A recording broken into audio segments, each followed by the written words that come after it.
Assalamualaikum warahmatullahi wabarakatuh. Di dalam kitab An-Nawadir karya Syekh Syihabuddin bin Salamah Al-Qalyubi, bahwa pada malam Jumat Sholeh Al-Mursi pergi ke Masjid Jami untuk melaksanakan sholat subuh. Di tengah perjalanan ia melewati maqbarah atau pekuburan dan berdiri sejenak sampai fajar datang. Saat fajar datang, ia pun melaksanakan sholat seperti biasanya. Namun usai melaksanakan sholat, ia merasakan kantuk yang luar biasa hingga akhirnya tertidur. Saat tertidur, Sholeh melihat para penghuni kubur dalam maqbarah yang ia lewati tadi berhamburan keluar dengan berpakaian putih. Mereka duduk bergerombol saling bercerita. Namun dalam mimpinya itu, Sholeh menyaksikan ada satu pemuda yang berpakaian lusuh yang duduk sendirian dan terlihat sedih. Tidak lama kemudian, Sholeh Al-Mursi menyaksikan sekelompok orang yang bergerombol itu mendapatkan piring yang ditutupi sapu tangan. Setiap orang yang mendapatkan jatah satu piring. Pada saat yang sama, pemuda yang terlihat bersedih tadi tidak mendapatkan apa-apa. Lalu ia pun pergi dan masuk ke dalam kuburannya. Sholeh Al-Mursi bergegas memburu pemuda tadi untuk menanyakan sesuatu yang menimpanya. "Wahai hamba Allah, aku melihatmu sangat bersedih. Sebenarnya, apa yang terjadi padamu?" Kemudian pemuda tadi menjawab, "Wahai Sholeh, apakah tadi kamu melihat piring-piring yang dibagikan?" Pemuda tadi menceritakan bahwa piring-piring tersebut merupakan piring kiriman dari orang-orang yang hidup untuk orang yang sudah wafat. Dikatakannya, setiap orang yang hidup yang bersedekah dan berdoa ditujukan untuk orang yang sudah wafat, maka doa dan sedekah itu akan disampaikan kepada ahli kubur setiap hari Jumat dalam bentuk piring.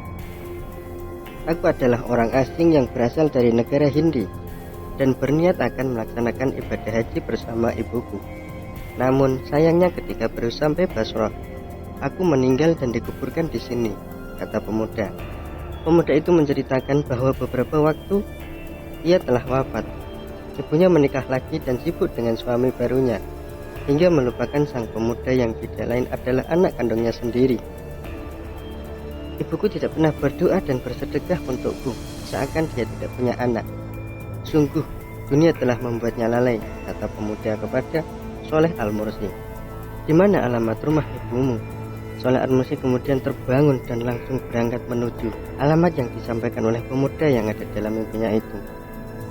Saat sampai di rumah ibunya, Sholeh Al-Mursi membuka dialog dengan sebuah pertanyaan. "Apakah kamu punya seorang anak?" Ibunya menjawab, "Tidak." Tidak lama kemudian Sholeh mengulangi pertanyaan serupa. "Apakah kamu punya seorang anak?" Sebelum menjawab pertanyaan, perempuan itu menghela nafas yang cukup panjang. "Iya, saya punya anak, tapi dia sudah meninggal semasa muda." Ibu itu kemudian menangis sampai air matanya bercucuran setelah mendengarkan cerita Sholeh Al-Mursi yang bermimpi bertemu dengan anak dari ibu itu. "Anak itu adalah darah dagingku. Perutku menjadi tempatnya dulu, ASI dariku menjadi makanan dan minumannya, dan pangkuanku menjadi tempat duduknya," kata sang ibu sambil menangis. Tidak lama kemudian ibu memberikan 1000 dirham dan meminta Sholeh Al-Mursi agar disedekahkan untuk anaknya. "Demi Allah, setelah ini aku tidak akan melupakannya dan akan selalu bersedekah dan berdoa untuknya di sisa umurku," kata sang ibu. Sholeh Al-Mursi kemudian pamit dan melaksanakan amanat ibu dari pemuda itu, bersedekah 1000 dirham untuk anaknya. Pada hari Jumat berikutnya, seperti biasa Sholeh berangkat menuju Masjid Jami untuk melaksanakan sholat subuh. Kejadian sebelumnya ternyata berulang kembali. Sholeh tertidur usai melaksanakan sholat. Saat tertidur, Sholeh kembali melihat para ahli kubur berhamburan keluar dan bertemu lagi dengan pemuda yang sebelumnya lusuh dan bersedih. Namun kali ini pemuda tersebut berpakaian putih dan terlihat sangat bahagia. "Wahai Sholeh, semoga Allah membalas kebaikanmu. Sesungguhnya hadiah sedekah 1000 dirham telah sampai kepadaku," kata pemuda tadi.